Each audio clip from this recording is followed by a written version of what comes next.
ஓடி ஓடி வாயோ எண்டே தாமர கண்ணாடி ஆடி வாயோ சிலங்கு கட்டி ஓடி ஓடி வாயோ எண்டே தாமர கண்ணாடி ஆடி வாயோ நின்றே பிஞ்சு பாதம் தேடி தேடி நங்கள் நின்றே திவ்ய நாமம் பாடி பாடி வந்தோ நின்றே பிஞ்சு பாதம் தேடி தேடி நங்கள் நின்றே திவ்ய நாமம் பாடி பாடி வந்தோ சிலங்கு கட்டி ஓடி ஓடி வாயோ எண்டே தாமர கண்ணாடி ஆடி வாயோ எண்டே தாமர கண்ணாடி ஆடி வாயோ எண்டே தாமர கண்ணாடி ஆடி வாயோ.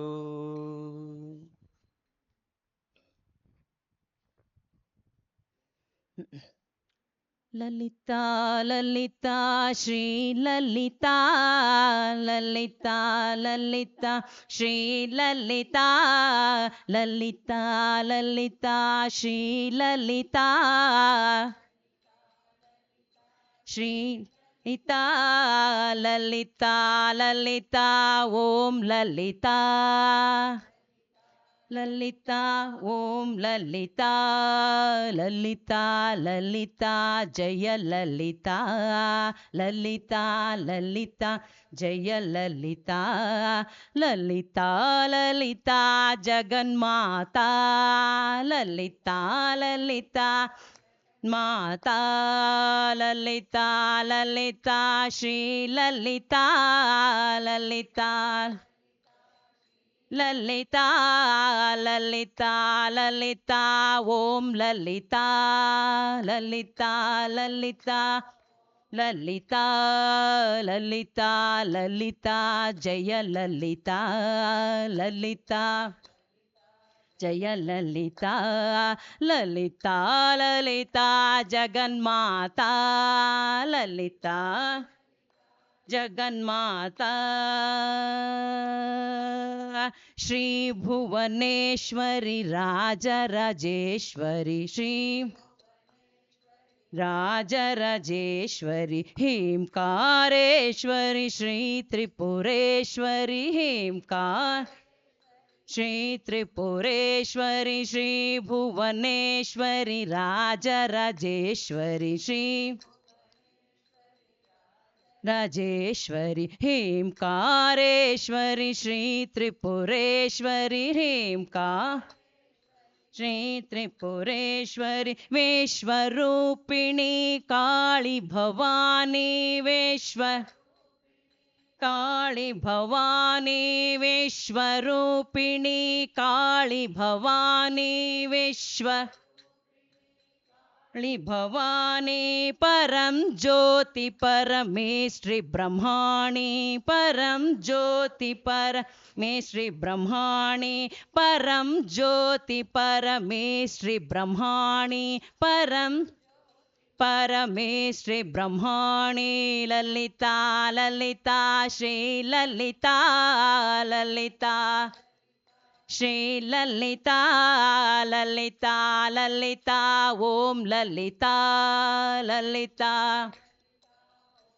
ललिता ललिता ललिता जय ललिता ललिता जय ललिता ललिता ललिता जगन्माता ललिता जगन्माता शंकरी श्रीकरी शांभवी वाणी शंकरी वाणी परब्रह्म की तुम प्रिय रानी परब्रह्म की रानी शंकरी श्रीकरी शांभवी वाणी शंकरी भविवाणी परब्रह्म की तुम प्रिय रानी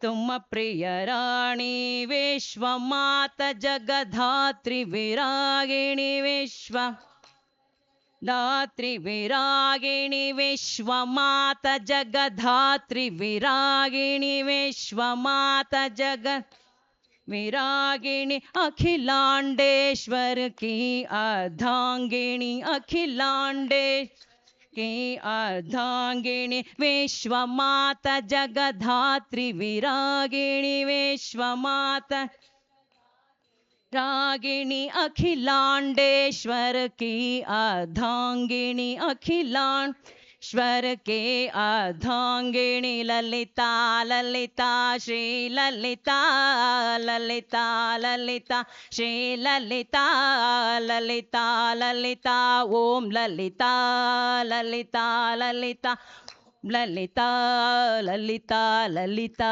जय ललिता ललिता ललिता जय ललिता ललिता ललिता जगन्माता ललिता ललिता जगन्माता ललिता ललिता जगन्माता ललिता ललिता जगन्माता ललिता ललिता जगन्माता। बोलो श्री जगन्माता की जय।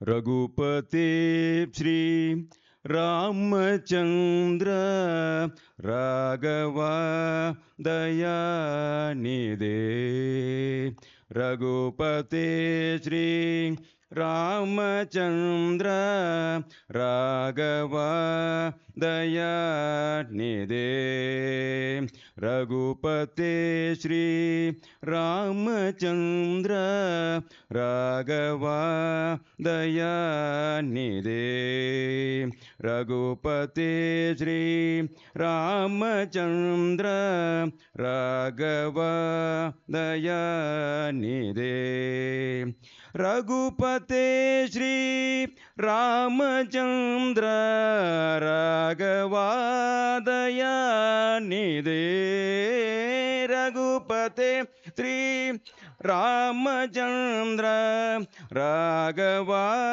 दयानिधे माधव श्री राधिकेश गोविंद हरे कृष्ण माधव श्री राधिकेश गोविंद हरे कृष्ण माधव श्री राधिकेश गोविंद हरे कृष्ण माधव श्री राधिकेश गोविंद हरे कृष्ण पशुपते श्री पार्वतीश शंकरा सदा शिवा पशुपते श्री पार्वतीश शंकरा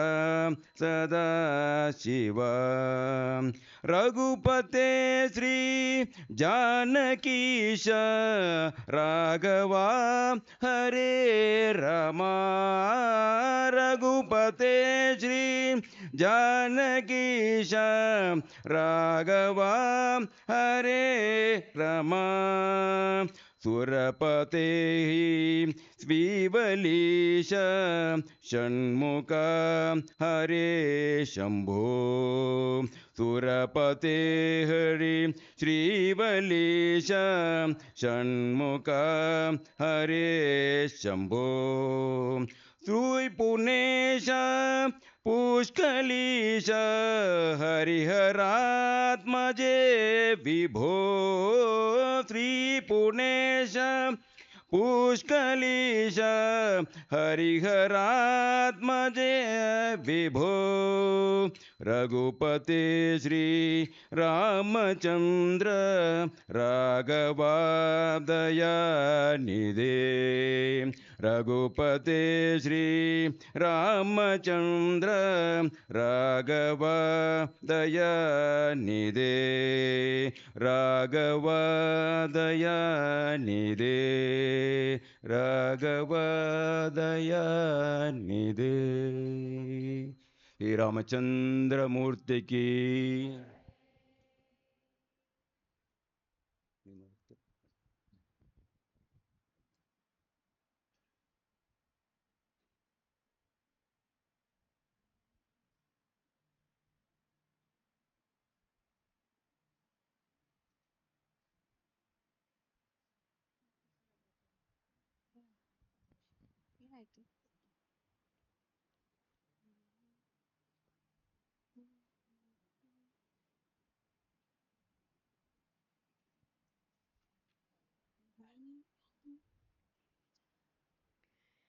मैथिलीपते रघुनन्दना रघुनन्दना मैथिलीपते रघुनन्दना रघुनन्दना रामा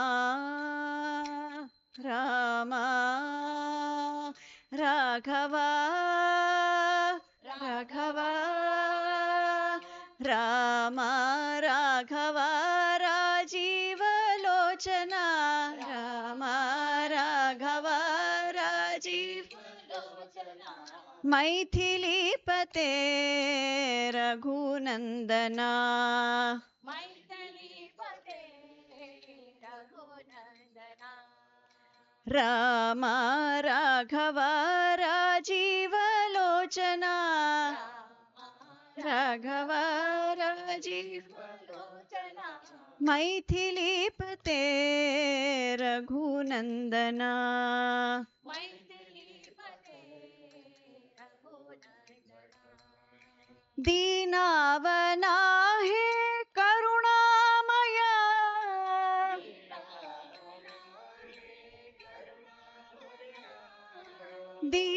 दीनावनाहे करुणामय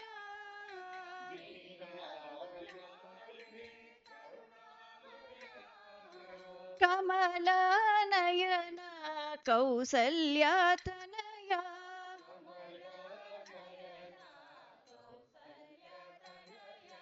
कमलनयन कौसल्यातनया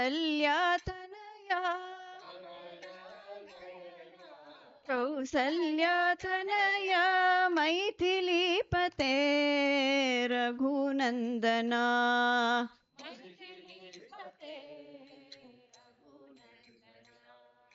रामा राघवा राजीवलोचना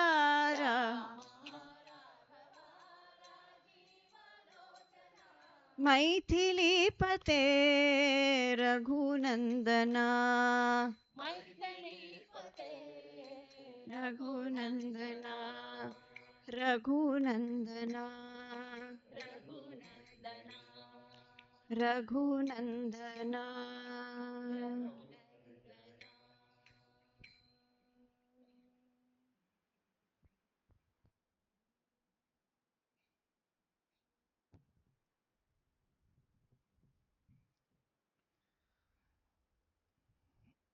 ಪೂಜ್ಯ ಗುರುದೇವರನ್ನ ಯಾರಾದ್ರೂ ನೋಡಿದ್ದೀರಾ? ಓಕೆ.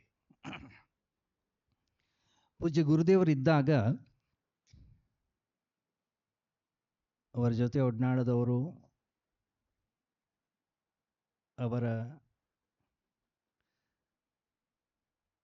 ಸೇವೆಯಲ್ಲಿ ತೊಡಗಿಸಿಕೊಂಡವರು ಅದೆಷ್ಟೋ ಜನ.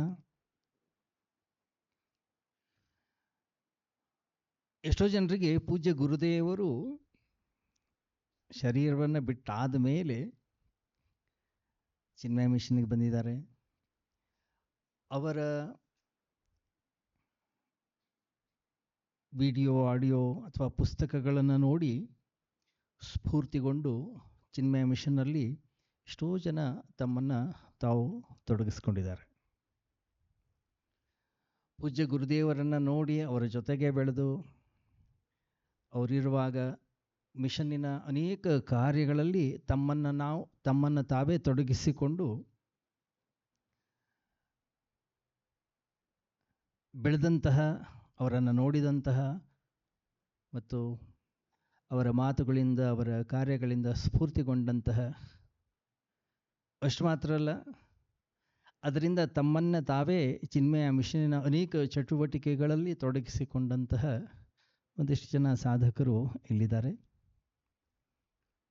ಅವರು ಗುರುದೇವರನ್ನು ನೋಡಿದ ರೀತಿ ನಾವು ಈ ಶಿಬಿರದಲ್ಲಿ ಈ ಸಾಯಂಕಾಲದ ಈ ಸಮಯದಲ್ಲಿ ಸತ್ಸಂಗಕ್ಕಿಂತ ಮುಂಚೆ ಒಂದು 5 ನಿಮಿಷ ಅವರು ಗುರುದೇವರನ್ನು ಹೇಗೆ ಕಂಡ್ರು, ಅವರ ಅನುಭವ ಏನು ಗುರುದೇವರ ಜೊತೆಗೆ ಅನ್ನುವಂಥದ್ದನ್ನು ನಮ್ಮೊಂದಿಗೆ ಹಂಚಿಕೊಳ್ಳಲಿದ್ದಾರೆ.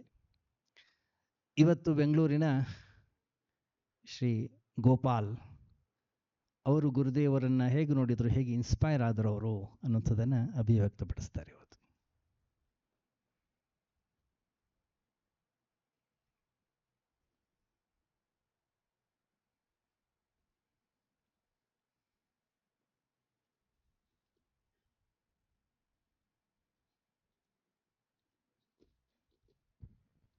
ಹರಿ ಓಂ. 1980 ರೋಡಲ್ಲಿ ನಡ್ಕೊಂಡು ಹೋಗ್ತಾ ಇದ್ವಿ, ನ್ಯಾಷನಲ್ ಕಾಲೇಜ್ ಗ್ರೌಂಡ್ಸ್ ಹತ್ರ. ಆ ಕಾಲದಲ್ಲಿ ಹಾರ್ನ್ ಸ್ಪೀಕರ್ಸ್ ಇರೋದು, ಎಷ್ಟು ಜನ ನೋಡಿರ್ತೀರೋ ಗೊತ್ತಿಲ್ಲ, ತುಂಬ ಜೋರಾಗಿ ಕೇಳಿಸೋದು. ನಾನು ಯಾವುದೋ ಕಾರ್ಯಕ್ರಮ ಮುಗಿಸ್ಕೊಂಡು ಚಿಕ್ಕ ಮಕ್ಕಳು ಕರ್ಕೊಂಡು ಹೋಗಿದ್ದೆ ಆ ಕಾರ್ಯಕ್ರಮಕ್ಕೆ. ಅವಾಗ ಕರ್ಕೊಂಡು ವಾಪಸ್ ಹೋಗ್ತಾ ಇರುವಾಗ ಗಣೀರಂತ ಒಂದು ಇಂಗ್ಲೀಷಲ್ಲಿ ವಾಯ್ಸು ಕೇಳಿಸ್ತಾ ಇತ್ತು. ಹುಡುಗರಿಗೆಲ್ಲ ಏನೋ ಬೇಕು ಅಂತ ಕೇಳಿದ್ರು, ಅಲ್ಲಿ ಏನೋ ಅವ್ರಿಗೆ ತೆಗೆದು ಕೊಡ್ತಾ ಇದ್ವಿ ಅಂಗಡಿಯಲ್ಲಿ. ಅದು ಈ ಕಡೆ ಅವರು ಹುಡುಗರು ತಿಂತಾರೆ, ಈ ಕಡೆ ಏನಪ್ಪ ಇದು ಕೇಳಿಸ್ತಾ ಇದೆ ಅಂತ ಗುರುದೇವ್ ವಾಯ್ಸ್ ಅವಾಗ ಫಸ್ಟ್ ಕೇಳಿದ್ದು. ಸರಿ ಏನಿರುತ್ತೆ ಅಂತ ಹೋಗಿ ಸುಮ್ಮನೆ ಎಗ್ಡಿಶಾಲ ಒಳಗೆ ಹೋಗಿದ್ದಷ್ಟೇ. ಒಂದ್ಸತಿ ಕೇಳಿದ್ರೆ ಸಾಕು ಅಷ್ಟೇ. ಆ ಥರ ಅನುಭವ ಆ ಟೈಮ್ ಆಗಿದ್ದಷ್ಟೇ. ಈಗಲೂ ಹಾಗೆ ಇದೆ, ಕಷ್ಟ ಆಗತ್ತೆ ಕೆಲವು ಸತಿ ಹೇಳೋದಕ್ಕೆ. ಬಟ್ ಗುರುದೇವನ ನಾವು ಹೆಂಗೆ ನೋಡ್ಬೇಕಂದ್ರೆ, ನನ್ನ ಪ್ರಕಾರ ನಾನು ನೋಡಿದ್ದು ಹೆಂಗೆ ಅಂದರೆ, ಇನ್ಸ್ಪೈರೇಷನ್ ಸುಮ್ಮನೆ ಇನ್ಸ್ಪೈರ್ ಮಾಡಿ ಒಂದು 10 ದಿವಸ ಇನ್ಸ್ಪಿರೇಷನ್ ಆದಮೇಲೆ ಪುಸ್ತಕಂತ ಹೋಗುತ್ತಲ್ಲ, ಆ ಥರ ಇನ್ಸ್ಪಿರೇಷನ್ ಅಲ್ಲ ಇದು. ಎಲ್ಲೋ ಒಳಗೆ ಹೋಗಬೇಕು ಅನ್ನೋ ಮಾಡೋ ಒಂಥರ, ಒಳಗೆ ನೋಡ್ಕೊಳ್ಬೇಕು, ಅದು ಇಂಪಾರ್ಟೆಂಟ್ ಅಂತ ತಿಳಿಸ್ಕೊಡೋದಕ್ಕೆ ಬಂದಿರೋ ಮೋಟಿವೇಶನ್ ಸ್ಪೀಕರ್ಸ್. ನಾವೆಲ್ಲ ಸ್ಪೀಕರ್ಸ್ ನೋಡ್ತೀವಲ್ಲ, ಅವ್ರದ್ದೆಲ್ಲ ಏನಂದರೆ ಚೆನ್ನಾಗಿ ಮೋಟಿವೇಟ್ ಮಾಡ್ತಾರೆ, ಇಲ್ಲ ಅಂತಿಲ್ಲ. ಬಟ್ ಎಲ್ಲೋ ನಮ್ದ್ರ ಒಳಗೆ ಹೃದಯನ ಟಚ್ ಮಾಡಲ್ಲ. ಅದು ತಪ್ಪಿಲ್ಲ ಅಂತ, ಅದು ಆ ಥರ ಸಣ್ಣ ಮೋಟಿವೇಶನ್ನ ಮಾಡ್ಕೊಂಡು ಹೋಗಿ ನಮಗೆ ಈ ಲೆವೆಲ್ಗೆ ಯಾರೋ ಸಿಗ್ತಾರೆ ಅನಿಸುತ್ತೆ. ಸೊ ಫಸ್ಟ್ ಏನಂದರೆ ಅವ್ರಿಗೆ ಅದು ಹೆಂಗೆ ಅಂದರೆ, ಅದು ಹೃದಯದಿಂದ ಯಾವತ್ತೂ ಅಷ್ಟೇ ಜನಗಳಿಗೆ ತಿಳಿಬೇಕಪ್ಪ, ಇದು ಯಾಕೆ ಇವ್ರು ಹೆಂಗೆ ಮಿಸ್ ಮಾಡ್ತಾರೆ, ಯಾಕೆ ಮಿಸ್ ಮಾಡಿಸ್ಬಿಟ್ರು ಇವ್ರಿಗೆಲ್ಲ, ಇವ್ರಿಗೆ ಹೆಂಗಾರು ಮಾಡಿ ನಾನು ಇವ್ರಿಗೆ ಹೇಳಬೇಕು. ಅವರು ಕಲಿತಾರೋ ಏನೋ ಅದು ಸೆಕೆಂಡ್ರಿ.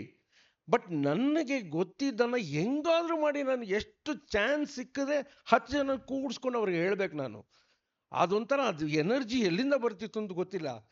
10 ಜನ ಸಿಕ್ಕರ ಶೂಟ್ ಕ್ವಶನ್ಸ್ ಅನ್ನೋರು, ಆ ಕ್ವಶನ್ 10 ಜನಕ್ಕೂ ಅಷ್ಟೇ. ಆ ಟೈಮಲ್ಲಿ ಟೈಮ್ ವೇಸ್ಟ್ ಮಾಡಬಾರ್ದು. ಎಷ್ಟೇ ಹ್ಯೂಮರಸ್ ಆಗಿದ್ರು ಆ ಹ್ಯೂಮರಲ್ಲೂ ವೇದಾಂತನೇ ಹೇಳ್ತಾ ಇದ್ರು. ಅಂದರೆ ಎವ್ರಿ ಮೊಮೆಂಟ್. ನನಗೆ ಅಷ್ಟೊಂದೆಲ್ಲ ಉಪನಿಷತ್ಗಳು ಗೊತ್ತಿಲ್ಲ, ಬೇರೆ ಯಾವುದಕ್ಕೂ ಯೋಚನೆ ಇಲ್ಲ ಅವ್ರಿಗೆ, ಎಲ್ಲ ಬರೀ ವೇದಾಂತದ್ದೇ, ಯಾವುದ್ರ ಬಗ್ಗೆನೂ ಯೋಚನೆ ಇರಲ್ಲ. ಆದರೆ ಏನಂದರೆ ಅವ್ರಿಗೆ ಗೊತ್ತು, ಈ ವೇದಾಂತವನ್ನು ಒಂದು ದೂರ ತೊಗೊಂಡೋಗಿ ಕೊಡ್ಬೇಕಂದ್ರೆ ಸುಮ್ಮನೆ ನಾನು ಹೇಳಿದ್ವಿ ನಾನು ಮಾಡ್ತೀನಿ ಅಂತ ಕೂತ್ಕೊಂಡಿಲ್ಲ, ನಾನು ತಯಾರು ಮಾಡಬೇಕು ಅಂತ. ಆ ಟೈಮಲ್ಲಿ ಗುರುದೇವ್ ಶುರು ಮಾಡಿದ್ದೆ ಈ ಪೋವಾಯ ಆಶ್ರಮ, ಆ ಥರ ಆಶ್ರಮಗಳು. ಸೊ ನಾನು ಹಿಂಗೆ ಗುರುದೇವ್ ನೋಡೋದ್ರಿಂದ ಅದಾದಮೇಲೆ ಯಜ್ಞಗಳು ಬರ್ತಾಯಿತ್ತು. ಯಜ್ಞಶಾಲಾನ ನೋಡ್ಕೊಳ್ಳೋಕ್ಕೆ ಇನ್ಚಾರ್ಜ್ ಕೊಟ್ಟಿರೋರು ಗುರುದೇವ್. ಯಜ್ಞಶಾಲಾ ಬರ್ತಾರೆ ಅಂದರೆ, ನಾಳೆ ಯಜ್ಞ ಅಂದರೆ ಅವ್ರ ಸ್ವಾಮೀಜಿ ಇವತ್ತು ಸಾಯಂಕಾಲ ಕಲ್ಕಟ್ಟಾಲಿ ಯಾವುದೋ ಯಜ್ಞ ಮುಗಿಸಿರ್ತಾರೆ. ಬೆಳಗ್ಗೆ 8 ಗಂಟೆ 9 ಗಂಟೆ 10 ಗಂಟೆಗೆ ಫ್ಲೈಟಲ್ಲಿ ಬರ್ತಾರೆ. 11 ಗಂಟೆ ಮಧ್ಯಾಹ್ನ ಸ್ವಲ್ಪ ವಿರಾಮ ತೊಗೊಂಡು ತಿರ್ಗಾ ಸಾಯಂಕಾಲ ನೆಕ್ಸ್ಟ್ ಡೇ ಬೆಂಗಳೂರಲ್ಲಿ ಯಜ್ಞ ಸ್ಟಾರ್ಟು. 7 ದಿವಸ ಕಂಟಿನ್ಯೂಸ್ ಟಾಕ್. ಅಲ್ಲೊಂದು 7 ದಿವಸ ಮಾಡಿರ್ತಾರೆ ಕಲ್ಕಟ್ಟಾಲಿ.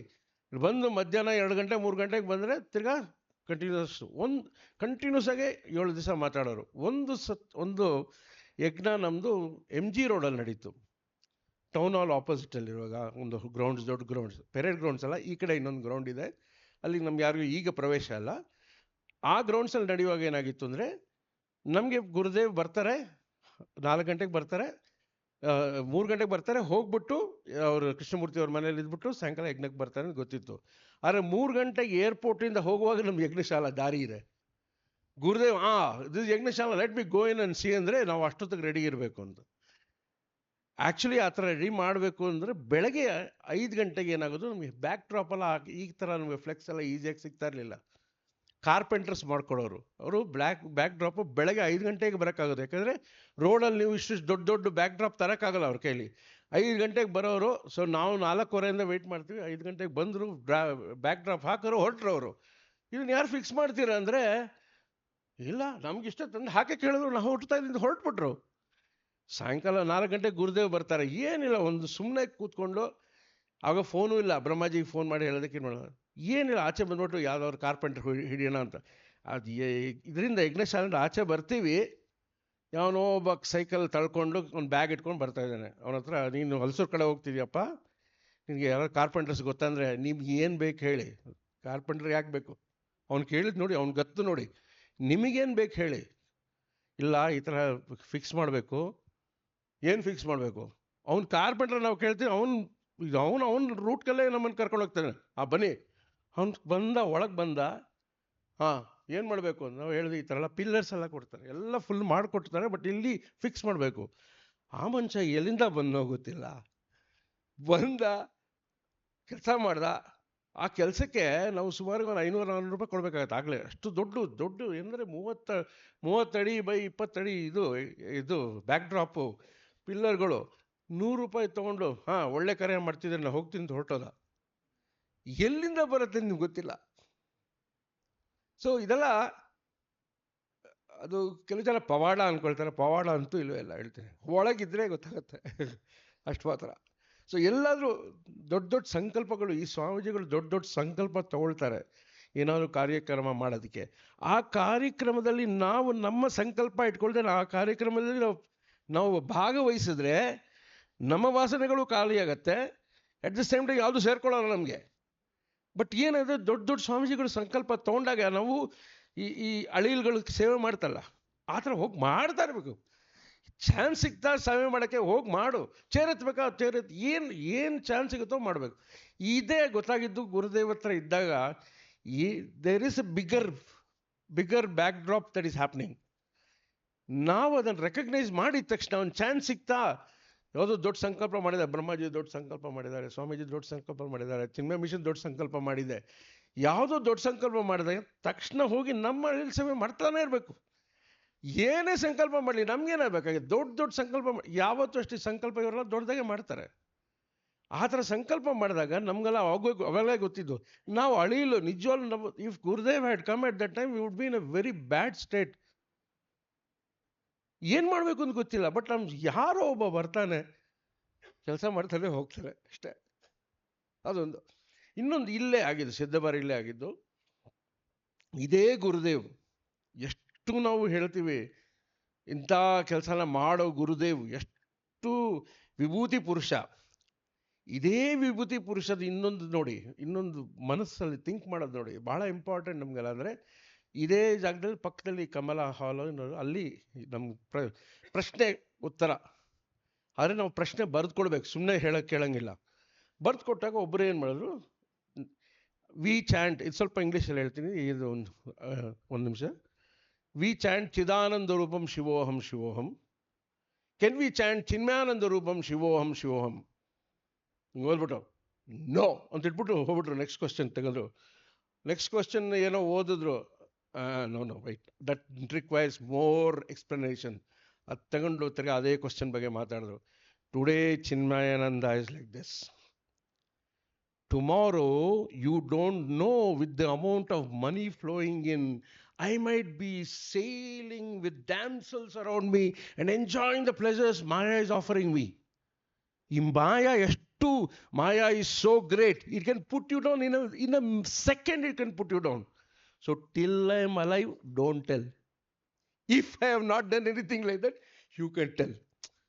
ಎಂಥ ಮನುಷ್ಯ, ಯಾವ ಪೊಸಿಷನ್, ಎಂಥ ಸಿದ್ಧಿಯನ್ನು ರೀಚ್ ಮಾಡಿದ್ದಾರೆ. ಅವರೇ ಹೇಳ್ತಾರೆ, ಮಾಯಾ ಅನ್ನೋದಕ್ಕೆ ಮಾತ್ರ 1 ಸೆಕೆಂಡ್ ನೀನು you don't take it as lightly. The day you take it lightly, ನಿಂಗೆ ಗೊತ್ತಿಲ್ಲ ಅದು ಹೇಳೋದು ಹಾಕ್ಬಿಡತ್ತೆ ನಿನ್ನನ್ನು. ಗುರುದೇವ್ ಅವ್ರ ಬಗ್ಗೆನೇ ಹೇಳ್ಕೊಂಡಿರೋದು. ಅಂದರೆ you could see how much of Vedanta is gone in. ಅವ್ರು ಯಾವತ್ತು ಅವ್ರ ಬಗ್ಗೆನೇ ಏನಾದ್ರು ಹೇಳ್ತಾ ಇದ್ದೀನಿ, ನಾನು ಮಾಡ್ತೀನಿ ಅದನ್ನು, ನನಗೆ ಆ ಥರ ನಾನು ಇನ್ನೊಬ್ಬರಿಗೆ ಹೇಳ್ತಾ ಇರುವಾಗ ವಿಲ್ ಐ ಡೂ ಇಟ್ ಅನ್ನೋದು ಅವರು ಒಳಗೆ ಒಳಗೆ ಒಳಗೆ ನೋಡಿ ನೋಡಿ ನೋಡಿ ಹೇಳ್ತಾ ಇದ್ರು. ಆ ಒಳಗೆ ನೋಡಿ ನೋಡಿ ನೋಡಿ ನೋಡಿ ಹೇಳುವಾಗ ಏನಾಗುತ್ತೆ, ಅದು ವೇದಾಂತದ್ದು ರುಚಿನೇ ಬೇರೆ ಇರುತ್ತೆ. ಸುಮ್ಮನೆ ವೇದಾಂತ ಕಲ್ತು ಹೇಳೋದು ಚೆನ್ನಾಗಿರುತ್ತೆ, ನಾಲೆಡ್ಜು, ಇಂಟ್ರೆಸ್ಟಿಂಗ್ ನಾಲೆಜ್. ಯಾವ ವೇದಾಂತ, ಯಾವ ಉಪನಿಷದಲ್ಲಿ ಇಂಟ್ರೆಸ್ಟಿಂಗ್ ಎಲ್ಲ ಹೇಳಿ, ಕತೆಗಳು ಕತೆಗಳು ಬಿಡಿ. ನಾವೆಲ್ಲ ಜ್ಞಾನ ಮಾರ್ಗದಲ್ಲಿ ಹೋಗ್ತಾ ಇರೋರು ಭಾಳ ಲಾಜಿಕಲ್ ಆಗಿ ಏನಾದ್ರು ಭಾಳ ಖುಷಿ ಪಟ್ಬಿಡ್ತೀವಿ. ಅದು ಹಂಗೆ ಹೋದಾಗ ಎಲ್ಲೋ ಒಂದು ಕಡೆ ನಮಗೆ ಆ ಗರ್ವ ಬಂದ್ಬಿಟ್ರೆ ಸಡನ್ನಾಗಿ ಬಿದ್ದುಬಿಡ್ತೀವಿ. ಅದಕ್ಕೆ ಹೇಳೋದು Maya is so great. Don't take it lightly even for a second. If I have not done anything you can tell after I not there anymore. Same Gurudev. So ಆ ಥರ ವ್ಯಕ್ತಿನ ನಾವು ನೋಡಿದ್ದಕ್ಕೆ ಅದೇ ಪುಣ್ಯನೋ. ಹರಿ ಓಂ.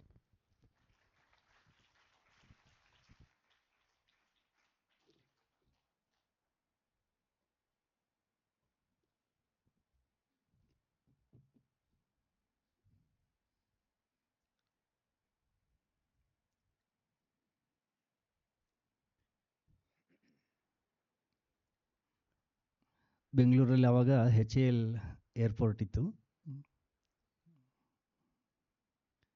ನಾವೆಲ್ಲ ಇನ್ನೂ ಕಲಿತಾ ಇದ್ದೆವು. ಗುರುದೇವ್ ಏರ್ಪೋರ್ಟಿಂದ ಬಂದರು. ಸೆಕ್ರೆಟರಿ ಅಲ್ಲೇ ಇದ್ದಾರೆ, ಪ್ರೆಸಿಡೆಂಟ್ ಅಲ್ಲೇ ಇದ್ದಾರೆ, ಟ್ರಸ್ಟಿಗಳಲ್ಲೇ ಇದ್ದಾರೆ, ಎಲ್ಲರೂ ಎಲ್ಲ ದೊಡ್ಡ ದೊಡ್ಡ ಜನ ಎಲ್ಲ ಅಲ್ಲೇ ಇದ್ದಾರೆ. ಸಹಜ, ಯಾಕೆಂದರೆ ಸಂಸ್ಥೆಯ ಹಿರಿಯ ಸನ್ಯಾಸಿ ಮುಖ್ಯಸ್ಥರು ಬಂದಾಗ ಎಲ್ಲರೂ ಅವ್ರ ಮುಂದೆ ಇರಬೇಕು ಅಂಥೇಳಿ ಎಲ್ಲರಿಗೂ ಇಷ್ಟ. ಆದರೆ ಸಾಯಂಕಾಲ ಗೀತಾ ಯಜ್ಞ ಇದೆ. ಸ್ವಾಮೀಜಿ ಕೇಳಿದರು, ಸೆಕ್ರೆಟರಿ, ಹಾಂ ಸೆಕ್ರೆಟರಿ ಈಸ್ ಹಿಯರ್, ಪ್ರೆಸಿಡೆಂಟ್, ಹಾಂ ಪ್ರೆಸಿಡೆಂಟ್ ಈಸ್ ಹಿಯರ್, ಟ್ರಸ್ಟಿ, ಹಾಂ trustee, this fellow is here. ಲಾಸ್ಟಿಗೆ ಕೇಳಿದ್ರು, who is there in the ಯಜ್ಞಶಾಲ, ಹೂ ಈಸ್ ಡೂಯಿಂಗ್? ಯಾರು ಹೇಳಿದ್ರು, ಸ್ವಾಮೀಜಿ ಗೋಪಾಲ್ ಈಸ್ ದೇರ್.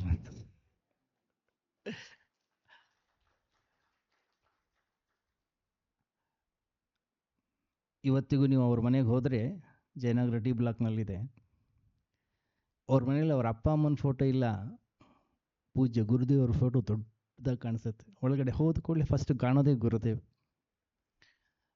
ಆ ರೀತಿಯಲ್ಲಿ ಪೂಜ್ಯ ಗುರುದೇವರಿಂದ ಸ್ಫೂರ್ತಿಯನ್ನು ಪಡೆದು ಚಿನ್ಮಯ ಮಿಷನ್ನಿನ ಚಟುವಟಿಕೆಗಳಲ್ಲಿ ತಮ್ಮನ್ನು ತಾವು ತೊಡಗಿಸ್ಕೊಂಡವರು ಶ್ರೀ ಗೋಪಾಲ್. ಭಾಳ ಸಂತೋಷ.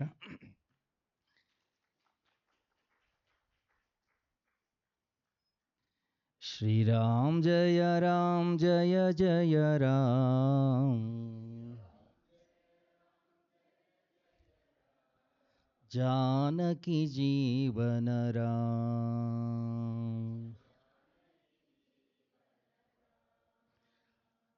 पतित पावना राम हरे जय,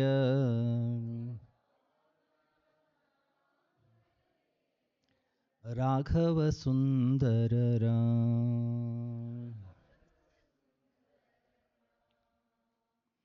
दीनोद्धरणा राम हरे जय,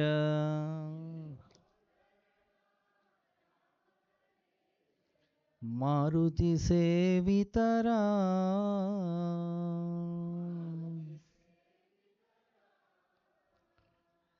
दीनोद्धरणा राम हरे जय,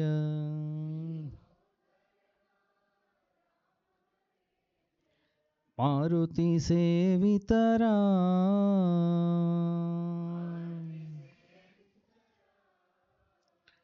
जय जय राम जय रघुराम,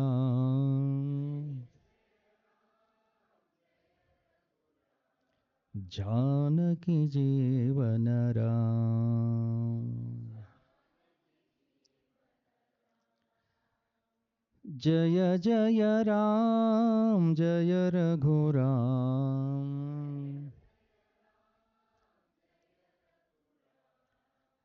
जानकी जीवन राम। श्री राम जय जय राम।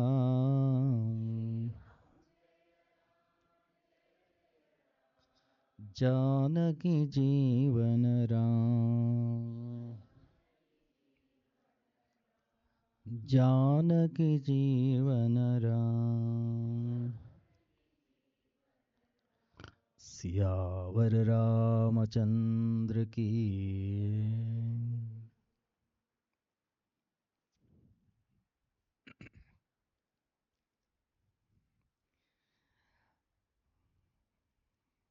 ಮೋಸ್ಟ್ಲಿ ಹೀಗೆ ಯಾವಾಗಲೂ ಒಂದ್ಸರಿ ಆಚಾರ್ಯ ಶಂಕರರು ಇದ್ದಾಗ ಕೇಳಿರಬಹುದು, ಸ್ವಾಮೀಜಿ ಸಾಧನೆ ಅಂದ್ರೇನು, ಏನು ಸಾಧನೆಯನ್ನು ನಾವು ಮಾಡಬೇಕು, ಒಂದು 4-5 ಶಬ್ದಗಳಲ್ಲಿ ನಿಮ್ಮ ಕೈನಲ್ಲಿ ಹೇಳಲಿಕ್ಕಾಗತ್ತೆ ನಮಗೆ? ಇಷ್ಟು ಮಾಡಪ್ಪ ಸಾಕು, ಬೇರೆ ಏನು ಬೇಕಾಗಿಲ್ಲ. ಆಚಾರ್ಯ ಶಂಕರು ಬಹಳ ಸುಂದರವಾಗಿ ಹೇಳ್ತಾರೆ ತಮ್ಮ ಭಜಗೋವಿಂದಮ್ನಲ್ಲಿ,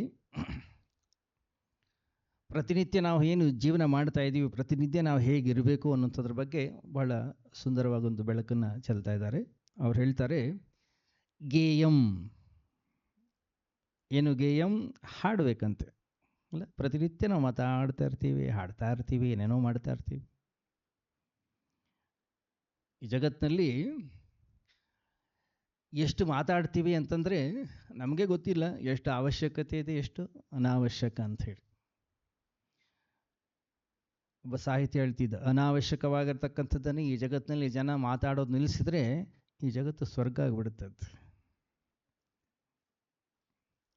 ಮಾತನಾಡಲೇಬೇಕು ಅಂತಾದರೆ ಆಚಾರ್ಯ ಶಂಕರ್ ಹೇಳ್ತಾರೆ, ಗೇಯಂ ಗೀತಾನಾಮ ಸಹಸ್ರಂ ಅಲ್ಲ. ಕೆಲವರಿಗೆ ಮಾತಾಡೋದೇ ಒಂದು ಹುಚ್ಚುತನ ಆಗಿರುತ್ತೆ, ಚಟವಾಗಿರುತ್ತೆ. ಹೌದಾ? ನಿಮಗೆ ಮಾತಾಡದೇ ಇರ್ಲಿಕ್ಕೆ ಆಗೋದಿಲ್ಲ ಅಲ್ಲ? ಹಾಗಾದರೆ ಹೇಳು, ಏನು? ಗೇಯಂ ಗೀತ, ಭಗವದ್ಗೀತೆಯನ್ನು ಹೇಳು, ವಿಷ್ಣು ಸಹಸ್ರನಾಮವನ್ನು ಹೇಳು, ಲಲಿತಾ ಸಹಸ್ರನಾಮವನ್ನು ಹೇಳು, ಸಪ್ತಶತಿ ಪಾರಾಯಣವನ್ನು ಮಾಡು. ಯಾವುದನ್ನು ಹೇಳೋದ್ರಿಂದ ಮನಸ್ಸು ಶಾಂತವಾಗುತ್ತೋ ಅದನ್ನು ಹೇಳು. ಮತ್ತೊಬ್ಬರಿಗೆ ನೋವನ್ನು ಉಂಟು ಮಾಡತಕ್ಕಂತಹ, ಮತ್ತೊಬ್ಬರ ಮನಸ್ಸನ್ನು ಹಾಳು ಮಾಡತಕ್ಕಂತಹ ಆ ಮಾತುಗಳು ಬೇಡ. ಎಷ್ಟು ವಿಚಿತ್ರ ಇದೆ ನೋಡಿ ಈ ಜಗತ್ತು. ನಾವು ಏನೇ ಮಾತಾಡಲಿ ಅದು ಮತ್ತೊಬ್ಬರಿಗೆ ನೋವಾಗುತ್ತೆ, ಇಲ್ಲ ನಮಗೇನು ಅನಿಸೋದಿಲ್ಲ. ಬೇರೆಯವರು ಏನಾದರೂ ನಮ್ಮ ಬಗ್ಗೆ ಏನಾದರೂ ಮಾತಾಡಿದ್ರೆ ಮಾತ್ರ ಭಾಳ ನೋವಾಗುತ್ತೆ. ಅದರಿಂದ ಮಾತನಾಡೋದೇ ನಿನ್ನ ಸ್ವಭಾವ ಅಂತ ಅನ್ನೋದಾದರೆ, ಗೀತಾ ನಾಮ ಸಹಸ್ರಂ, ಗೀತೆ ಅನ್ನೋಂಥದ್ದು ಬರಲಿ ಅಂತಃಕರಣದ ಒಳಗಡೆ, ನಾಲಿಗೆ ಮೇಲೆ ನಾಮ ಜಪ ಅನ್ನೋಂಥದ್ದು ಬರಲಿ. ಸಹಸ್ರನಾಮವನ್ನು ಹೇಳು. ಯಾಕೆ? ನಾವಾಗಲೇ ಚಿಂತನೆ ಮಾಡಿದೆವು, ಭಾವವಂ ಕ್ಷುಲ್ಲ ಜಗದಿಂಬಿಡಿಸಿ ಮೇಲೊಯ್ಯುವುದು ಆವುದಾದೊಡಮಳಿತು. ಯಾವುದನ್ನ ಹೇಳ್ತಾ ಹೇಳ್ತಾ ಹೇಳ್ತಾ ಹೇಳ್ತಾ ಹೇಳ್ತಾ ನನ್ನ ಸಂಸಾರವನ್ನು, ನನ್ನ ರಾಗದ್ವೇಷವನ್ನು, ನನ್ನ ಪ್ರಪಂಚವನ್ನು, ನನ್ನ ದ್ವಂದ್ವಗಳನ್ನು ನಾನು ಮರೀತೇನೋ ಅದಕ್ಕೆ ಹೆಸರು ಸಾಧನೆ. ಅದಕ್ಕೆ ನೀವು ಹೇಳ್ತಿರೋ ಗೇಯಂ ಗೀತಾ ನಾಮ ಸಹಸ್ರಂ, ಭಗವದ್ಗೀತೆಯನ್ನು ಓದಿ, ವೇದ ಮಂತ್ರಗಳನ್ನು ಹೇಳಿ, ಸ್ತೋತ್ರಗಳನ್ನು ಹೇಳಿ. ಹೌದಲ್ಲ? ಗಮನಿಸಿ ಎಷ್ಟು ವಿಚಿತ್ರ ಇದ್ದೀವಿ ನಾವು.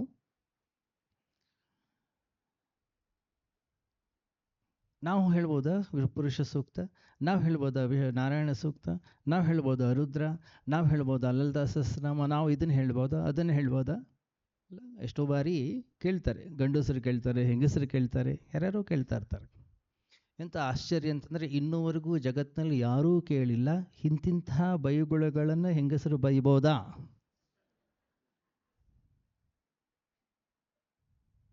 ಅಲ್ಲ,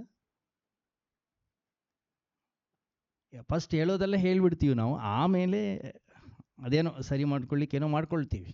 ಬಟ್ ನಾವು ಯಾರೂ ಏನೂ ಕೇಳೋದೇ ಇಲ್ಲ. ಅದರರ್ಥ ಏನು? ನಮಗೇನು ಬೇಕು ಅದನ್ನು ಆನಂದವಾಗಿ ಮಾಡ್ತೀವಿ, ನಮಗೆ ಯಾವುದು ಬೇಡ ಅದಕ್ಕೆ ಜಾತಕ ಕೇಳ್ತೀವಿ, ಮುಹೂರ್ತ ಕೇಳ್ತೀವಿ, ಮತ್ತೊಬ್ಬರನ್ನ ಕೇಳ್ತೀವಿ. ಅವ್ರು ಅಂತೀವಿ ಇಲ್ಲ ಇಲ್ಲ ಅವರು ಹೆಂಗಸರು ಓಂ ಹೇಳಬಾರ್ದು ಹೇಳಿದ್ದಾರೆ, ಹಿಂಗಾಗಿ ನಾವು ಹೇಳೋದಿಲ್ಲ. ನಮಗೇನು ಬೇಕು ಅದನ್ನು ಮಾಡಲಿಕ್ಕೆ ಶಾಸ್ತ್ರದ ಸಹಾಯವನ್ನು ತೆಗೆದುಕೊಳ್ತೀವಿ, ಹೌದಲ್ಲ? ಆಚಾರ್ಯ ಶಂಕರ್ ಹೇಳ್ತಾರೆ, ಗೇಯಂ ಗೀತಾನಾಮ ಸಹಸ್ರಂ. ಧ್ಯೇಯಂ, ಧ್ಯಾನವನ್ನು ಮಾಡಬೇಕಂತೆ ಅಂತಃಕರಣದ ಒಳಗಡೆಗೆ. ಯಾವುದನ್ನ? ಧ್ಯೇಯಂ ಶ್ರೀಪತಿ ರೂಪಮಜಸ್ರಂ. ಭಗವಂತನ ರೂಪವನ್ನು ಅಂತಃಕರಣದಲ್ಲಿ ಧ್ಯಾನವಿರಲಿ, ಅವನ ಪ್ರತಿಷ್ಠಾಪನೆ ಅಂತಃಕರಣದ ಒಳಗಡೆಗೆ ಇರಲಿ.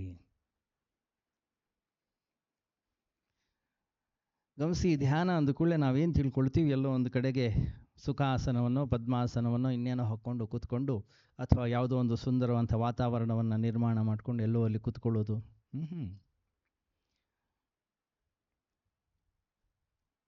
ಅಂತಃಕರಣದ ಒಳಗಡೆಗೆ ಪ್ರತಿ ಕ್ಷಣವೂ ಕೂಡ ಧ್ಯಾನ ಅನ್ನೋಂಥದ್ದು ನಡೀತಾನೆ ಇದೆ.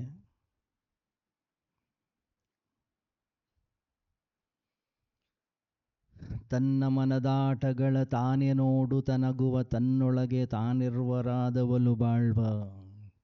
ಏನು ಧ್ಯಾನ ಅಂದರೆ? ನನ್ನ ಅಂತಃಕರಣದ ಒಳಗಡೆಗೆ ಏನು ನಡೀತಾ ಇದೆ ಅನ್ನುವಂಥದ್ದನ್ನು ನಾನೇ ನೋಡೋದು. ಗಮನಿಸಿ ನೀವು, ನನ್ನ ಮನಸ್ಸು ಅಲ್ಲಿ ಹೋಗ್ತಾ ಇದೆ, ಇಲ್ಲ ಮನಸ್ಸು ಹೋಗೋದಿಲ್ಲ, ಮನಸ್ಸಿಗೆ ಶಕ್ತಿಯನ್ನು ಕೊಟ್ಟವನು ನಾನು. ಮನಸ್ಸು ಹೇಳ್ಬೋದು ಎಲ್ಲೆಲ್ಲೋ ಯಾವುದಾದ್ರೂ ವಸ್ತು ವಿಷಯಗಳ ಹಿಂದೆ ಹೋಗಲಿಕ್ಕೆ, ಆದರೆ ಆ ಮನಸ್ಸಿನ ವೃತ್ತಿಗೆ ಏನಾದರೂ ಒಂದು ಶಕ್ತಿ ಅನ್ನೋದು ಕೊಟ್ಟಿದ್ದಿದೆ, ಅದು ನಾವು, ನಮ್ಮ ಸಪೋರ್ಟ್ ಇದೆ ಅದಕ್ಕೆ ಅದು ಹೋಗ್ತಾ ಇದೆ. ಆದ್ದರಿಂದ ಈ ಜಗತ್ತಿನಲ್ಲಿ ನನ್ನ ಮನಸ್ಸು ಏನೇ ವಿಚಾರವನ್ನು ಮಾಡಲಿ, ಏನೇ ಚಿಂತನೆಯನ್ನು ಮಾಡಲಿ, ಸಾಮಾನ್ಯವಾಗಿ ನಾವೇನು ಹೇಳ್ತೀವಿ, ದೋಷವನ್ನು ಮತ್ತೊಬ್ಬರ ಮೇಲೆ ಹಾಕ್ತೀವಿ, ಅಥವಾ ದೋಷವನ್ನು ಹಾಕ್ಲಿಕ್ಕಾಗಿ ಒಬ್ಬರನ್ನ ಇಟ್ಕೊಂಡಿರ್ತೀವಿ ನಮ್ಮ ಮನೆಯಲ್ಲಿ.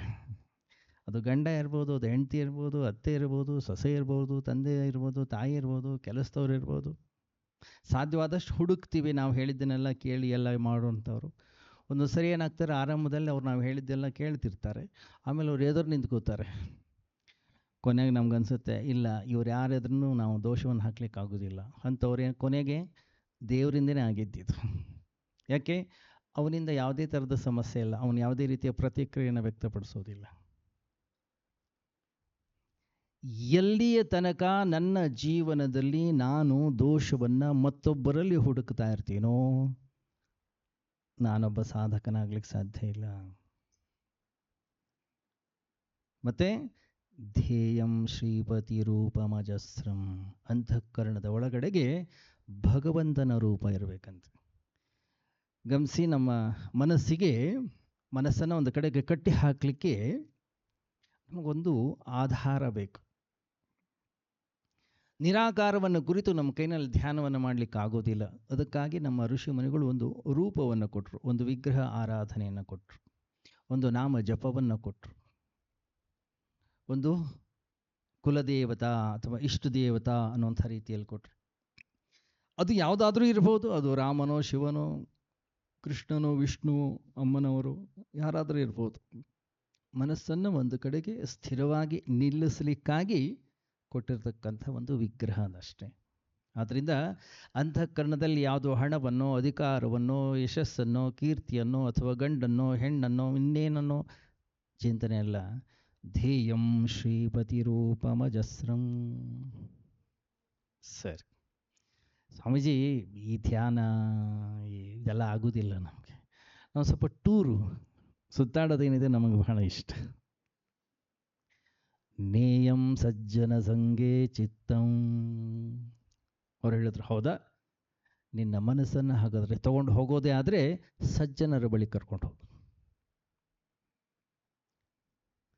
ಯಾರು ಸಜ್ಜನರು?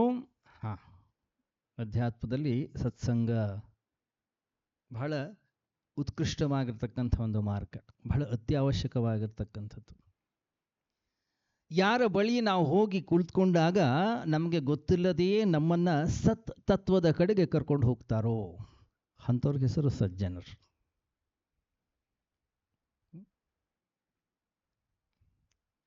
ನಮ್ಮ ಮಿತ್ರೊಬ್ಬರು ಸ್ವಾಮೀಜಿ ಇದ್ದರು, ಬಹಳ ತಮಾಷೆಯಾಗಿ ಮಾತಾಡೋರು. ಅವ್ರನ್ನ ಭೇಟಿ ಮಾಡ್ಲಿಕ್ಕೆ ಬಹಳಷ್ಟು ಜನ ಬರೋರು. ಒಬ್ಬ ಮಾತೆ ಬಂದರು ಹೇಳಿದರು, ಸ್ವಾಮೀಜಿ ನಾನು ನಿಮ್ಮ ಹತ್ರ ಸ್ವಲ್ಪ ವೈಯಕ್ತಿಕವಾಗಿ ಪರ್ಸ್ನಲ್ ಆಗಿ ಮಾತಾಡಬೇಕು. ಇಲ್ಲ ನಿಮ್ದು ಏನು ಪ್ರಶ್ನೆ ಇದ್ದರೂ ಇಲ್ಲಿ ಎದುರುಗಡೆಗೆ ಕೇಳಿ, ಪರ್ಸ್ನಲ್ ಅವೆಲ್ಲ ಏನಿಲ್ಲ ಅಂದ್ರೆ. ಇಲ್ಲ ನನ್ನ ಬಹಳ ಜಟಿಲವಾದಂಥ ಸಮಸ್ಯೆ, ನಾನು ಎಲ್ಲರ ಮುಂದೆ ಹೇಳ್ಕೊಳ್ಳಿಕ್ಕೆ ಆಗೋದಿಲ್ಲ ಅದು. ಅದರಿಂದ ನಿಮ್ಮ 2 ಹಿತ ನುಡಿ, ನಿಮ್ಮ ಒಂದು ಸತ್ಸಂಗ ನನಗೆ ಬೇಕು, ದಯವಿಟ್ಟು ಅವಕಾಶ ಮಾಡಿಕೊಡಿ ಅಂದರು. ಸರಿ ಬಂದರು, ರೂಮ್ ಒಳಗೆ ಬಂದರು. ಬಂದ ಕೂಡಲೇ ಅವ್ರು ಬಾಗಿಲು ಹಾಕಿದರು. ಸ್ವಾಮೀಜಿ ಅಂದ್ರೆ ಯಾಕೆ ಬಾಗಿಲು ಯಾಕೆ ಹಾಕೋದು, ಬಾಗಿಲು ಓಪನ್ ಇರಲಿ. ಇಲ್ಲ ಅದು ಬೇರೆಯವ್ರಿಗೆ ಯಾರಿಗೂ ಕೆಲಸ ಅವಶ್ಯಕತೆ. ಸರಿ ಕೂತ್ಕೊಳ್ಳಿ. ಅವರು ಕೂತರು, ಇವರು ಕೂತರು. ಸಹಜವಾಗಿ ಸ್ವಾಮೀಜಿ ಕೇಳಿದರು, ಯಾರಮ್ಮ ನೀನು, ನಿನ್ನ ಹೆಸರೇನು, ನಿನ್ನ ತಂದೆ ತಾಯಿ ಯಾರು? ಅವ್ರು ಶುರು ಮಾಡಿದರು. 1 ಗಂಟೆ ಹೇಳಿದರು. 1 ಗಂಟೆ ಆದಮೇಲೆ ಸ್ವಾಮೀಜಿ ಅಂದರು, ಇಲ್ಲ ನನಗೆ ಕ್ಲಾಸ್ ಇದೆ, ಹೀಗಾಗಿ ಮತ್ತೆ ಭೇಟಿಯಾಗು. ಸರಿ ಬಾಗಿಲು ತೆಗೆದ್ರು. ಹೊರಡುವಾಗ ಮಾತೆ ಪಾಪ ಬಹಳ ಭಕ್ತಿ ಶ್ರದ್ಧೆ ನಮಸ್ಕಾರ ಮಾಡಿ ಹೇಳಿದ್ರು, ಸ್ವಾಮೀಜಿ ನಿಮ್ಮ ಸತ್ಸಂಗ ನನ್ನ ಹೃದಯವನ್ನು ಹಗುರ ಮಾಡಿತು. ಅವರಂದ್ರು, ನನ್ನ ಸತ್ಸಂಗ ನನಗೆಲ್ಲಿ ಮಾತಾಡ್ಲಿಕ್ಕೆ ಅವಕಾಶ ಕೊಟ್ಟಿದ್ದೀಯಾ ನೀನು? ನಾನು ಮಾಡಿದ ಒಂದೇ ಒಂದು ತಪ್ಪು ಏನು, ನೀನು ಹೇಗಿದೆಯಾ ಅಂತ ಕೇಳಿದ್ದು. 1 ಗಂಟೆ ಆದರೂ ಮುಗಿಲ್ಲ. ನೇಯಂ ಸಜ್ಜನ ಸಂಗೇ ಚಿತ್ತಂ. ಎಲ್ಲಿ ನಾವು ಸತ್ಸಂಗ ಅಥವಾ ಸಜ್ಜನರ ಬಳಿ ಹೋಗ್ತೀವಿ, ನಾವು ಮೌನವಾಗಿರಬೇಕು. ಭಗವಂತನ ಬಳಿ ನಾವು ಹೋದಾಗ ಯಾವಾಗ ನಾವು ಮೌನವಾಗಿರ್ತೀವಿ, ಆವಾಗ ಭಗವಂತ ಮಾತಾಡ್ಲಿಕ್ಕೆ ಶುರು ಮಾಡ್ತಾನಂತೆ. ನಾವೇ ಮಾತಾಡ್ತಾ ಇದ್ರೆ ಭಗವಂತ ಅಗ್ರೆಸಿವ್ ಅಲ್ಲ. ನಾವೇ ಮಾತಾಡ್ತಾ ಇದ್ರೆ ಅವನು ಸುಮ್ಮನೆ ಇರ್ತಾನೆ. ನಾವು ಮಾತನ್ನು ನಿಲ್ಲಿಸಿದ್ರೆ ಅವನು ಮಾತಾಡ್ಲಿಕ್ಕೆ ಶುರು ಮಾಡ್ತಾನೆ. ಅದರಿಂದ ಸಜ್ಜನರ ಬಳಿ ನಾವು ಯಾವಾಗ ಹೋಗ್ತೀವಿ, ನಾವು ಮಾನಸಿಕವಾಗಿ ಮೌನವನ್ನು ಧರಿಸಬೇಕು. ಯಾವಾಗ ನಾವು ಮೌನವಾಗುತ್ತೀವಿ, ಆ ಜ್ಞಾನ ಗಂಗೆ ಅನ್ನೋಂಥದ್ದು ಏನಿದೆ ಅದನ್ನು ಸ್ವೀಕರಿಸಲಿಕ್ಕೆ ನಾವು ಅರ್ಹತೆಯನ್ನು ಪಡಿತೀವಿ. ಗೇಯಂ ಧ್ಯೇಯಂ ನೇಯಂ ದೇಯಂ ದೇಯಂ ದೀನಜನಾಯ ಚ ವಿತ್ತಂ. ನಿನ್ನ ಹತ್ರ ಏನಾದರೂ ಇದೆಯೋ, ಹಾಗಾದರೆ ಜಗತ್ತಲ್ಲಿ ಹಂಚು, ಮತ್ತೊಬ್ಬರಿಗೆ ಕೊಟ್ಟು ಬದುಕು ಅಲ್ಲ. ಪೂಜ್ಯ ಗುರುದೇವು ಯಜ್ಞ ಅಂತಕ್ಕಂಥ ಶಬ್ದಕ್ಕೆ ಯಾರೂ ಕೊಟ್ಟಿರಲಿಲ್ಲ ಅಂಥ ಅದ್ಭುತವಂತ ಅಂಥ ಸುಂದರವಂತ ಅರ್ಥವನ್ನು ಕೊಟ್ಟರು. ಯಜ್ಞ ಅಂತಂದರೆ ಅವ್ರು ಹೇಳಿದರು, ಕೊಟ್ಟು ಬದುಕುವ ಕಲೆ, ಅದಕ್ಕೆ ಹೆಸರು ಯಜ್ಞ. ನಮ್ಮ ಹತ್ರ ಏನಿದೆ ಅದನ್ನು ಹಂಚಬೇಕು, ನಮ್ಮ ಹತ್ರ ಏನಿದೆ ಅದನ್ನು ನಾವು ಕೊಡಬೇಕು. ಎಲ್ಲಿ ಹಂಚ್ತೀವಿ ಅಲ್ಲೊಂದು ಖುಷಿ ಇದೆ, ಅಲ್ಲೊಂದು ಸಂತೋಷ ಇದೆ, ಅಲ್ಲೊಂದು ಸಂಭ್ರಮ ಇದೆ. ಹಂಚೋದು ಅಂದ ಕೂಡಲೇ ನೆನಪಾಗೋದೆ ಪೂಜ್ಯ ಗುರುದೇವ್. ಪೂಜ್ಯ ಗುರುದೇವ್ ಇದ್ದಾಗ ಪ್ರತಿ 7-8 ದಿವಸ ಒಂದೊಂದು ಊರಲ್ಲಿ ಯಜ್ಞ ಮಾಡ್ಕೊಂಡಿರ್ತಿದ್ರು. ಬರ್ತಾ ಬರ್ತಾ ಬರ್ತಾ ಬರ್ತಾ ಏನಾಯಿತು, ಪೂಜ್ಯ ಗುರುದೇವ್ ಎಲ್ಲರ ಮನೆಗೂ ಊಟಕ್ಕೆ ಹೋಗ್ತಿದ್ರು. ಬೆಳಗ್ಗೆ ತಿಂಡಿಗೆ ಒಬ್ಬರ ಮನೆಗೆ, ಮಧ್ಯಾಹ್ನ ಊಟ, ರಾತ್ರಿ ಊಟ ಒಬ್ಬರ ಮನೆಗೆ, ಹೀಗೆ ಕೊನೆ ಏನಾಯಿತು, ಬಹಳ ಜನ ಆಗಿಬಿಟ್ರು. ಅವ್ರನ್ನ ಊಟಕ್ಕೆ ಕರೆಯೋರು, ಭಿಕ್ಷೆಗೆ ಕರೆಯೋರು. ಪಾಪ ಅಲ್ಲಿರ್ತಕ್ಕಂಥ ಸೆಕ್ರೆಟ್ರಿಗೆ ಭಾಳ ಸಮಸ್ಯೆ ಆಗೋದು. ಅವನು ಬಂದು ಹೇಳ್ತಿದ್ದ, ಸ್ವಾಮೀಜಿ ಈ ಥರ ಸಮಸ್ಯೆ ಆಗಿದೆ, ಯಾರಿಗೂ ಹೂ ಅನ್ನೋದು ಯಾರಿಗೂ ಹೂ ಅನ್ನೋದು ಗೊತ್ತಿಲ್ಲ ನಮಗೆ. ಯಾಕಂದರೆ ನೀವು 7 ದಿವಸ ಇರ್ತೀರಿ, ನಾವು ಇಲ್ಲೇ ಇರೋರು, ಅವ್ರು ಎದುರು ಹಾಕ್ಕೊಳ್ಳಿಕ್ಕಾಗೋದಿಲ್ಲ. ನಂಗೆ ಭಾಳ ಸಮಸ್ಯೆ ಆಗಿದೆ, ನೀವೇ ಇದನ್ನು ಪರಿಹಾರ ಮಾಡಬೇಕು.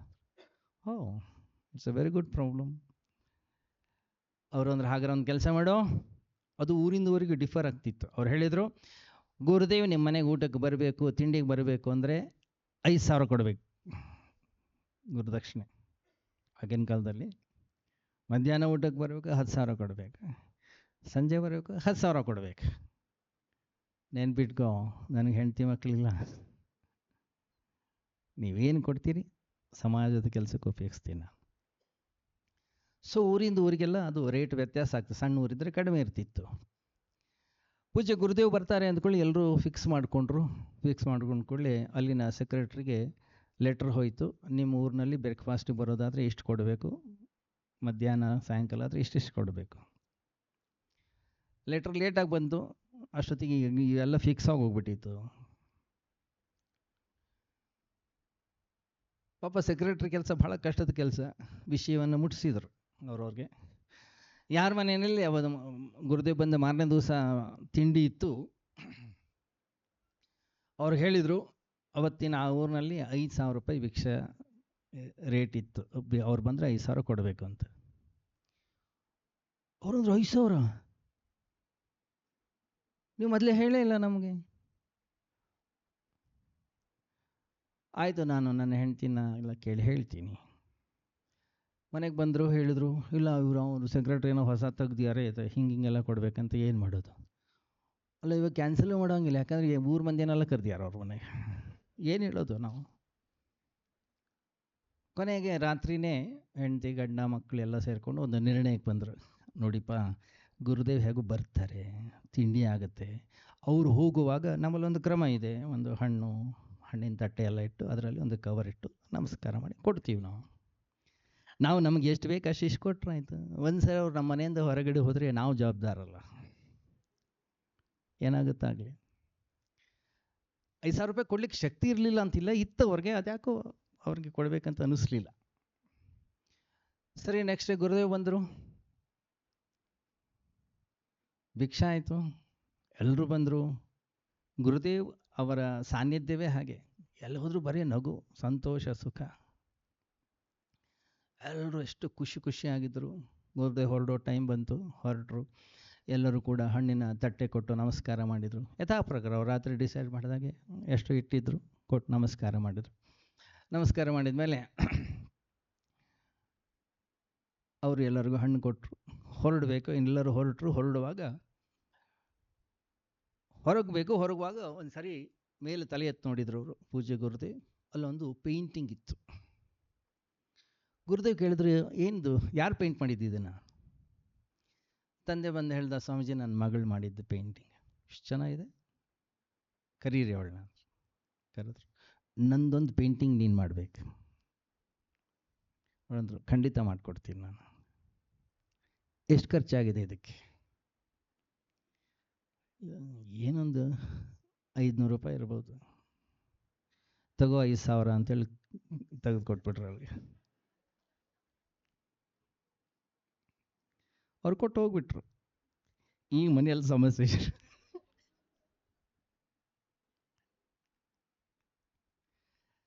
ಇಷ್ಟು ಹತ್ರ ಛೇ, ದೇವ್ರು ನನಗೆ ಬೇಕಾದಷ್ಟು ಕೊಡೋಂಥ ಶಕ್ತಿ ಇತ್ತು, ಇಷ್ಟು ಕೊಡ್ಬೋದಿತ್ತು, ನಾನು ಯಾಕೆ ಹೀಗೆ ಮಾಡಿದೆ? ನಾನು ಅವ್ರ ಹತ್ರ ಏನಿದೆ, ಯಾವುದೋ ಒಂದು ಪೇಂಟಿಂಗ್ ಎಷ್ಟು ಖರ್ಚಾಗುತ್ತೆ? ಒಂದು 300 ರೂಪಾಯಿನೂ ಖರ್ಚಾಗ್ತಿರ್ಲಿಲ್ಲ. ಗುರುದೇವ್ ಹೇಳಿದ, ಅವಳ ಕಲಿಯನ್ನು ನೋಡಿ, ಇಲ್ಲ ನಾನು 5,000 ಕೊಡ್ತೀನಿ ಹೇಳಿದರು.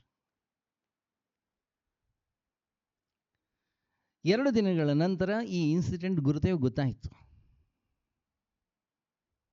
ಅವ್ರು ಹೇಳಿದರು, ಇಲ್ಲ, ಅವ್ರು ಎಷ್ಟಾರು ಕೊಡಲಿ, ಅದಕ್ಕೂ ನನಗೆ ಸಂಬಂಧ ಇಲ್ಲ, ಆದರೆ ಆ ಮಗುವಿಗೆ ನಾನು 5,000 ಕೊಡ್ತೀನಿ ಅಂತ ಪ್ರಾಮಿಸ್ ಮಾಡಿದ್ದೇನೆ.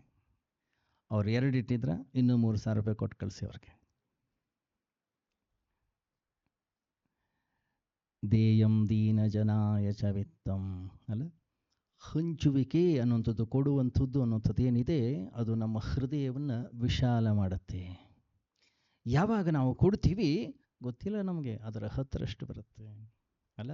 ಅವರಾಗಲೇ ಮೆನ್ಷನ್ ಮಾಡಿದರು, ಇಲ್ಲೊಂದು ಕಮಲಾ ಹಾಲ್ ಅಂತಿತ್ತು ಇಲ್ಲಿ ಮುಂಚೆ, ಇದೇ ಜಾಗದಲ್ಲೇ ಓಪನ್ ಏರ್ ಇತ್ತದು, ಪೂರ್ತಿ ಓಪನ್, ಸುಮ್ಮನೆ ಒಂದು ಶೆಡ್ ಹಾಕಿದ್ರು. ಅರ್ಧಂಬರ್ಧ ಕಟ್ಟಿದ್ರು. ಸ್ವಾಮೀಜಿ ಇಲ್ಲಿ ಕ್ಯಾಂಪ್ ಮಾಡ್ಲಿಕ್ಕೆ ಬಂದರು.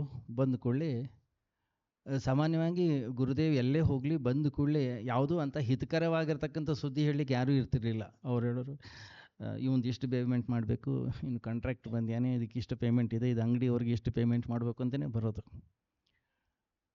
ಲಕ್ಷಾಂತರ ರೂಪಾಯಿ ಬಾಕಿ ಇದೆ, ಇಲ್ಲಿ ಕ್ಯಾಂಪ್ ಶುರು ಆಗೋದಿದೆ, ಹಣ ಇಲ್ಲ. ಗುರುದೇವ್ ಶಾಂತವಾಗಿದ್ದಾರೆ, ಯಾವ ಗಲಾಟೆ ಇಲ್ಲ. ಆಗತ್ತೆ, ಕ್ಯಾಂಪ್ ಶುರು ಆಗಲಿ, ಏನು ಚಿಂತೆ ಮಾಡಬೇಡ ಅಂದರು. ಕ್ಯಾಂಪ್ ಶುರು ಆಯಿತು. ಒಬ್ಬರು ತಾಯಿ ಬಂದರು. ಅವ್ರು ಹೇಳಿದ್ರು, ಸ್ವಾಮೀಜಿ ನನಗಿಷ್ಟು ಕೊಡಬೇಕು ಅಂತಿದೆ ಅಂತ ಹೇಳಿ ಒಂದು ಚೆಕ್ ಬರೆದು ಕೊಟ್ಟರು. ಗುರುದೇವ್ ಕೂಡ ಅದು ಎಷ್ಟು ಅಂತ ನೋಡಲಿಲ್ಲ. ಅವ್ರು ಹೇಳಿದರು, ನಿಂದ ಹಣ ಬಂದಿದೆ, ತಗೋಯ್ತಾನ ಅಂತೇಳಿ. ಯಾರು ಇಲ್ಲಿ ಸೆಕ್ರೆಟರಿ ಇದ್ದರು, ಯಾರು ಇದನ್ನು ಈ ಕನ್ಸ್ಟ್ರಕ್ಷನ್ ವರ್ಕ್ ನೋಡ್ಕೊಳ್ತಾ ಇದ್ದರು, ಎಷ್ಟು ಬೇಕಿತ್ತು ಅಷ್ಟು ಆ ಚೆಕ್ನಲ್ಲಿ ಗುರುದೇವ್ ತೆಗೆದು ಕೂಡ ನೋಡಿಲ್ಲ ಅದನ್ನು, ಅದು ತೆಗೆದುಕೊಟ್ರು. ಅದಕ್ಕೆ ಅವರು ಆ ಹಾಲಿಗೆ ಕಮಲಾ ಹಾಲ್ ಅಂತಲೇ ಹೆಸರಿಟ್ಟಿದ್ರು, ಯಾಕೆಂದರೆ ಆ ಲೇಡಿ ಅವರು ಕೊಟ್ಟದ್ದು. ಹಾಗೆ ಈ ರೀತಿಯಲ್ಲಿ ಮಿಷನನ್ನು ಕಟ್ಟಿದ್ದು, ಈ ರೀತಿಯಲ್ಲಿ ಸಂಸ್ಕಾರವನ್ನು ಕೊಟ್ಟದ್ದು ಎಲ್ಲರಿಗೂ ಕೂಡ ಪೂಜ್ಯ ಗುರುದೇವ್. ಹಾಗೆ ಆಚಾರ್ಯ ಶಂಕರರು ನಮಗೆ ಸಾಧನೆ ಈ 4ರಲ್ಲಿ ಒಂದು ಮಾಡಿದರೆ ಸಾಕು ನಾವು. ಯಾವುದದು? ಗೇಯಂ ಗೀತಾ ನಾಮ ಸಹಸ್ರಂ ಧ್ಯೇಯಂ ಶ್ರೀಪತಿ ರೂಪಮಜಸ್ರಂ ನೇಯಂ ಸಜ್ಜನ ಸಂಗೇ ಚಿತ್ತಂ ದೇಯಂ ದೀನಜ ನಾಯಚ ವಿತ್ತಂ. ಭಜನೆ ಹೇಳಿ ಇವತ್ತಿನ ಕಾರ್ಯಕ್ರಮವನ್ನು ಮುಗಿಸೋಣಂತೆ. ಶ್ರೀಕಾಂತಯನಗೇಷ್ಟೋ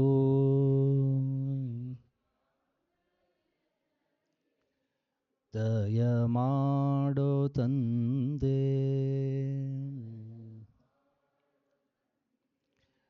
ಏಕಾಂತದಲ್ಲಿ ನಿನ್ನ ಭಜಿಸುವ ಸೌಭಾಗ್ಯ. ಶ್ರೀಕಾಂತಯನಗೇಷ್ಟೋ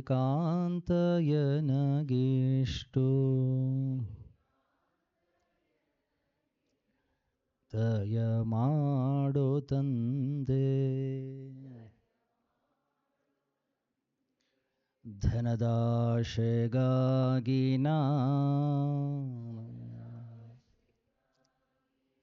ಧನಿಕರ ಮನೆಗಳ ಕೊನೆ ಬಾಗಿಲಲಿ ನಿಂದು ತೊಳಲಿ ಬಳಲಿದೆನೋ. ಶ್ರೀಕಾಂತಯನಗೇಷ್ಟೋ ದಯ ಮಾಡೋ ತಂದೆ, ದೇಹಾದಿ ಮನದಿಂದ ವಿಹಿತ ಧರ್ಮವ ತೊರೆದು ದೇಹಾನುಬದ್ಧನಾಗಿ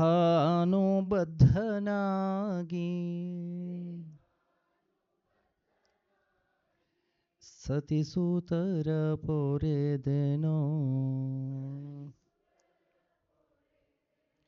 ಶ್ರೀಕಾಂತಯನಗೇಷ್ಟೋ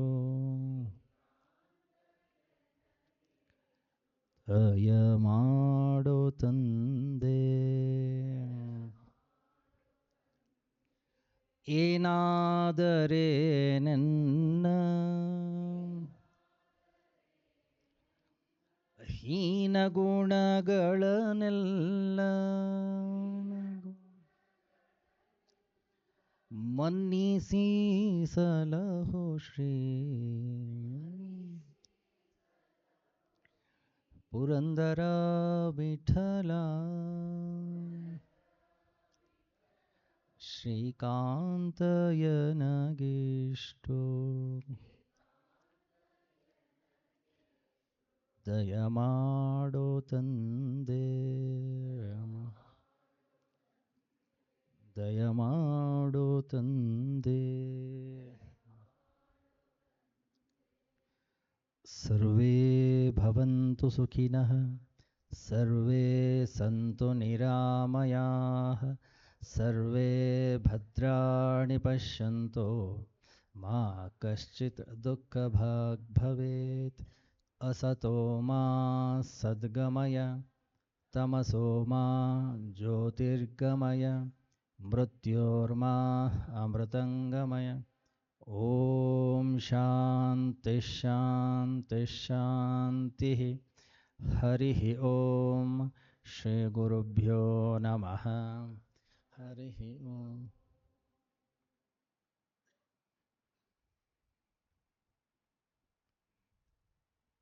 ಆದಮೇಲೆ ಸಾಂಸ್ಕೃತಿಕ ಕಾರ್ಯಕ್ರಮ.